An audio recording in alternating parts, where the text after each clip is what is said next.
పక్కింట్లోనే ఉన్న పిచ్చోడు ఆడిల్లు తగలెట్టుకొని అదే కొరకొంచి తీసుకొని నీ ఇంటి మీదకి వస్తే లాగిపెట్టి 2 కొడతావా? లేకపోతే పోనీలే పిచ్చోడు అని తగలెట్టుకొని అని తలుపులు తీసి రమ్మంటావా? కొడతావు కదా!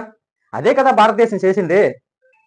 ప్రతిసారి ఆ పాకిస్తాన్ ఉగ్రవాద కుక్కలు మన దేశం మీద దాడి చేయడము, ఎక్కడున్న పాకిస్తాన్ పెంపుడు కుక్కలు మద్దతు ఇవ్వడము, జరిగిన నష్టాన్ని వచ్చిన ప్రభుత్వాలు పూడ్చుకోవడము. మరి అప్పుడు మాత్రం దేశం అభివృద్ధికి ఆటంకం కాదేటండి?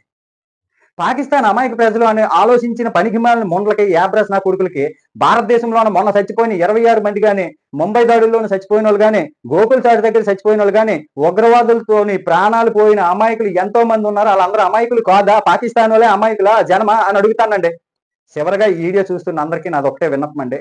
మోడీ గవర్నమెంట్ రాకముందు అత్తోరింటికి వచ్చినట్టు వచ్చి బాంబులేసి వెళ్ళిపోయిన ఉగ్రవాదులు మోడీ ప్రభుత్వం వచ్చిన తర్వాత ఎందుకు ధైర్యం చేయలేకపోయినారు? మోడీ రాకముందు ప్రపంచ దేశాలకు పెద్దగా పట్టింపే లేని భారతదేశము ఈ రోజు ప్రపంచం మారుమూల దేశాలకు కూడా నేస్తం ఎలాగయ్యింది. మోడీ రాకమునుపు అభివృద్ధిలో ఎక్కడో ఉన్న దేశము ఈ రోజు 7వ స్థానంలో ఎందుకు నిలబడింది? కులాలకి, మతాలకి, పార్టీలకి అతీతంగా ఆలోచించండి. మీ పక్కన ఇందాక నేను చెప్పిన తీవ్రవాది కనుక ఉంటే చెప్పు తీసుకొని కొట్టండి.